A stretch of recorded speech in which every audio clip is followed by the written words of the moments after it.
They wiped out my entire college fund behind my back just so my sister could find herself in Paris while I scrubbed floors for tips. I'm Rachel. And if you think you're safe from this story, stay sharp. The sun was punching through the blinds that morning, too loud for a quiet betrayal. I'd just gotten off my shift at the diner. Greasy apron, aching feet, and 100 dreams shoved behind the counter. Mom called a family meeting, which meant Dad would nod, Emily would cry, and I'd sit on the floor like furniture. I still remember the way she sniffled on cue. I just need space to heal. Maybe Paris. Or Spain. She wore my hoodie like it was hers. Cried into her latte like she was drowning. Mom rubbed her back. Sweetheart, we'll figure it out. Right, Bill? Dad exhaled, that tired accountant sigh that meant he'd already lost the argument. Then they looked at me. Not gently. Not apologetically. We've decided to use your fund, honey. Just until we're stable. No eye contact. Just silence. As if my dreams were negotiable. I stood up. Slowly. Like every bone had to think twice. I worked 3 jobs for that account. Emily blinked. Mom said, she's your sister. Be generous. And Dad cowered that he has whispered, it's not like you were going this year. That line split something inside me. I walked to the kitchen. Opened the cabinet. Pulled out the black binder where we kept everything important. Passwords. Statements. Emergency contacts. And quietly, while they sat in the other room, praising Emily's courage, I logged in. Changed what I needed. Locked it all down. No yelling. No drama. Just a silent goodbye to the version of me that begged for crumbs. I left the binder on the table. A yellow sticky note on top. Use your money next time. Then I walked out. Into the cold. No coat. No plan. Just rage stitched into my spine. They had no idea what I was about to become. I didn't sleep that night. Not because I was scared, because I was awake for the first time. I stayed at a 24-hour diner downtown. Same one I used to serve at. Ordered black coffee I couldn't afford. Watched people come and go like they had purpose. I had none. Until 3:12 a.m. That's when I remembered the file. Not the binder in the kitchen, the one on Dad's old desktop. The tax folders. The offshore ones. The don't touch this drive. I knew the password. Emily's birthday. Of course. I walked 2 miles back home. Hoodie up. Air biting. Snuck in through the garage like a thief in my own life. Dad always left his office unlocked. And there it was, the manila envelope that didn't belong. Thick. Sloppy. Stuffed with receipts and wires. They weren't broke. Not even close. They just didn't want to spend their money on me. I took photos. Every page. Sent them to a new email I created right there on his PC. Then I wiped the browser history and walked back out. 3 days later, I got my first response. A man named Jack. Said he helped people like me restructure pain into power. I ignored it. Then I got another. This one from a woman named Elise. She said, you don't need to confront them. Just control the storm from behind it. I didn't know what that meant. But I wanted to. So I replied, teach me. That's how it began. The quiet unraveling. While Emily posted croissants on Instagram with sad poetry, I was building something beneath them. A silence so cold it could burn. I moved into a shared apartment with 2 girls I didn't know. Did freelance admin gigs. Copywriting.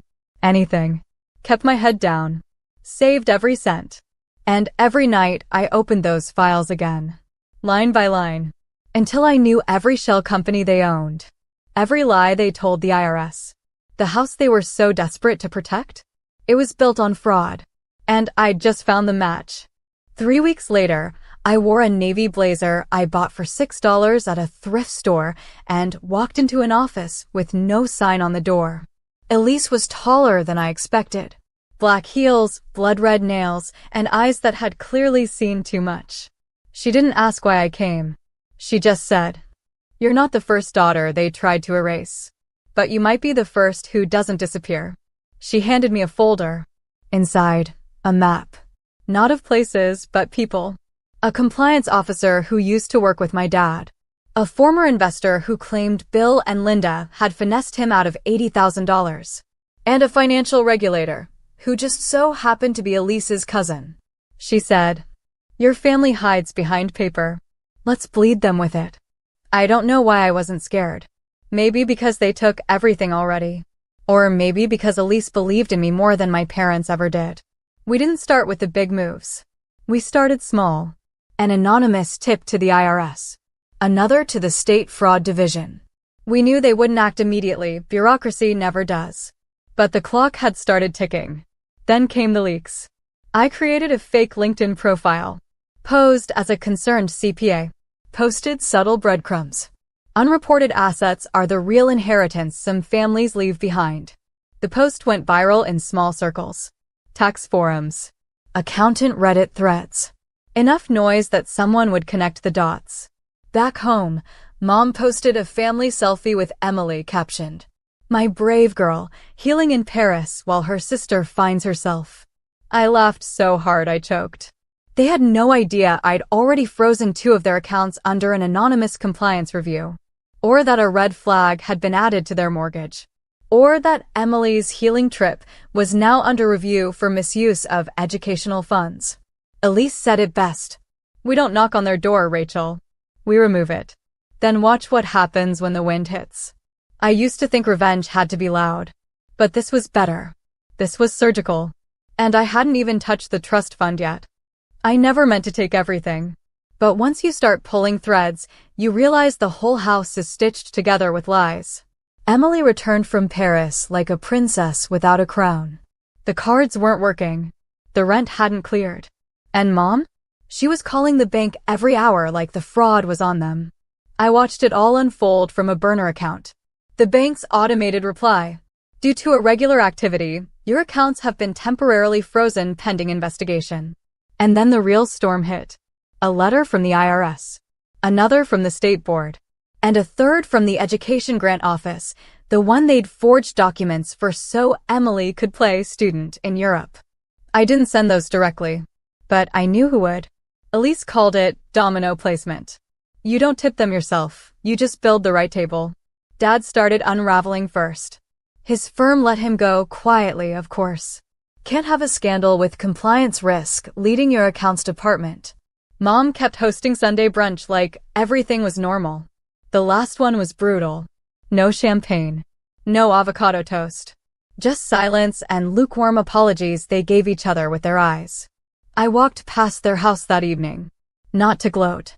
Just to see it one last time before the final move. It looked smaller somehow. Like truth had shrunk it. Like lies couldn't hold it up anymore. I got a text from Elise at 7:43 p.m. "It's time." I opened the trust fund file. The one Mom swore didn't exist anymore. Used for family emergencies, she said. Turns out the emergency was Emily's lip fillers and a timeshare in Florida. One form. One digital signature. One reroute to a charitable education fund, under my name. By midnight, the account was empty. Legally transferred.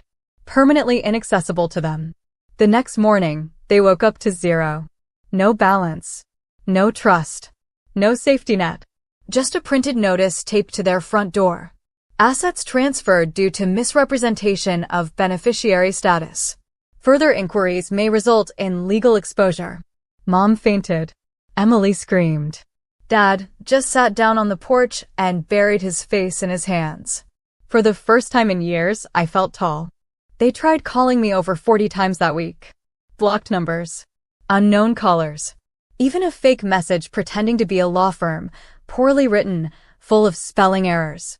Nice try, Mom. I didn't answer any of them. But I listened to every voicemail. It's wild how quickly your ungrateful turns into, "Please call us."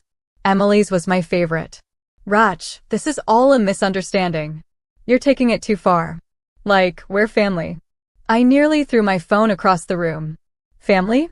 She watched them bleed me dry and asked for seconds. Dad's voice cracked in his message. "You don't understand the damage you've done. You're hurting people." "No, Dad. I'm just holding a mirror. You broke yourselves." Meanwhile, I was living in a shoebox apartment with peeling wallpaper and sleeping better than I ever had. My new job paid only $19 an hour, but it was honest. Every dollar I earned didn't carry a lie. I bought myself a cheap secondhand desk, set it by the window, and wrote a letter. Not to send, just to release.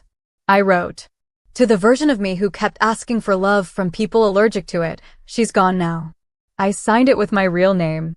For the first time in years, it felt like mine again. Then I got the news. The trust fund redirection triggered a deeper audit. Not just on my parents, on all of their donors. Turns out Dad had been shifting untaxed funds through a fake nonprofit for 7 years. The nonprofit didn't even have a phone number. They froze the Florida property, seized the Paris apartment lease. Even the family car got repossessed in broad daylight. Emily recorded it and posted a crying video online. My life is falling apart and my own sister did this to me. I didn't respond. But I watched every comment. And for once, no one took her side.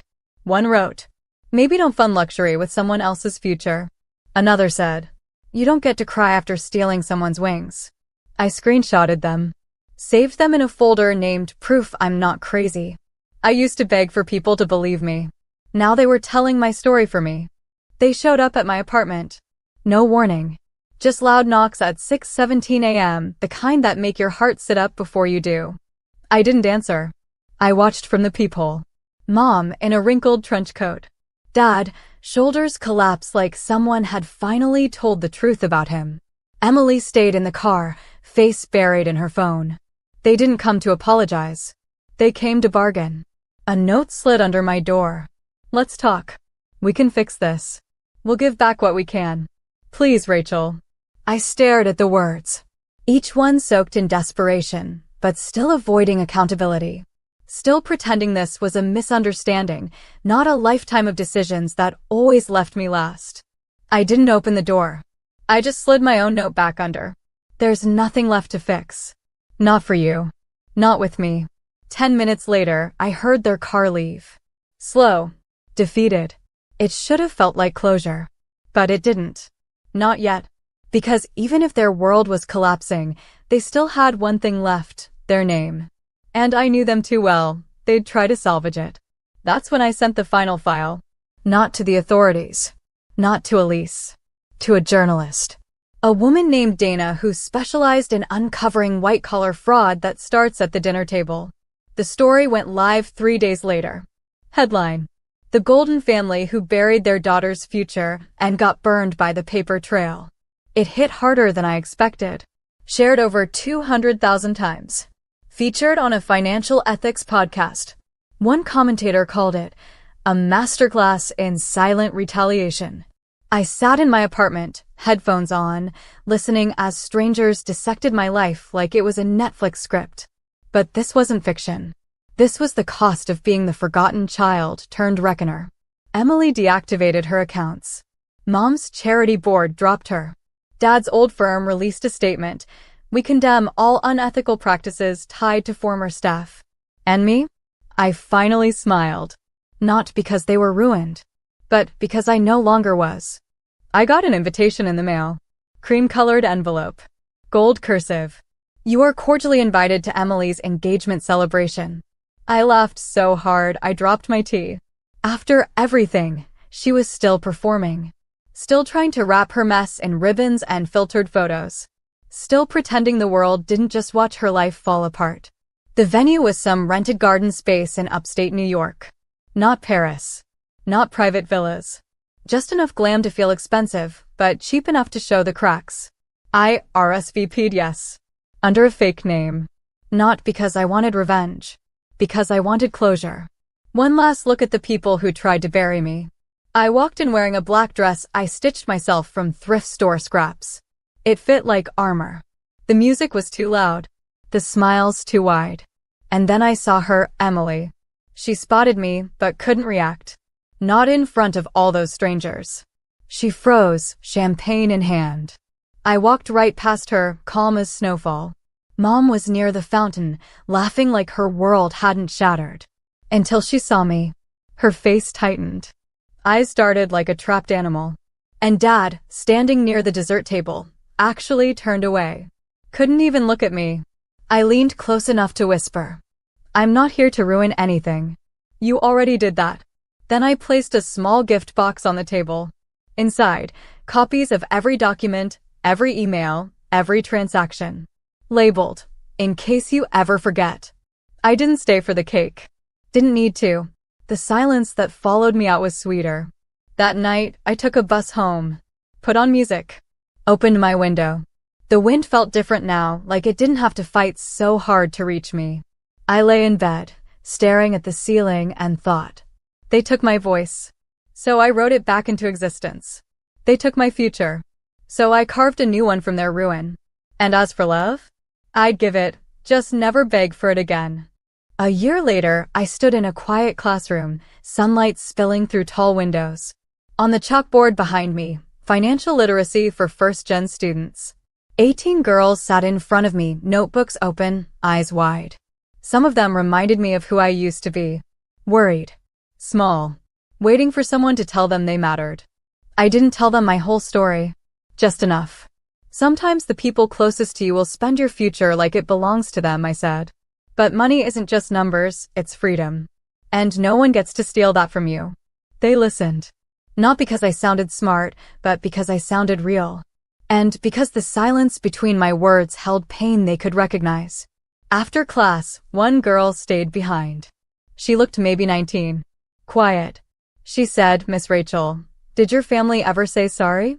I smiled gently. No, but I stopped needing them to.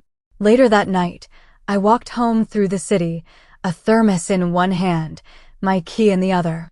My apartment was still small, still creaked in the winter. But it was mine, paid for with clean money and steady hands. I checked the mail. Just one envelope this time. No return address. Inside was a letter. From Dad.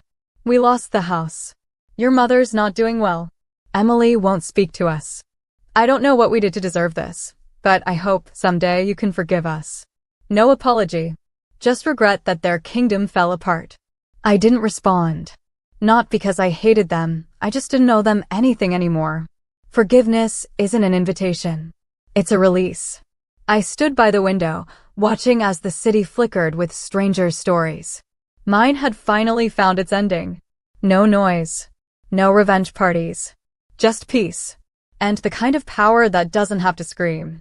Because when they emptied that account, they thought they were taking my future.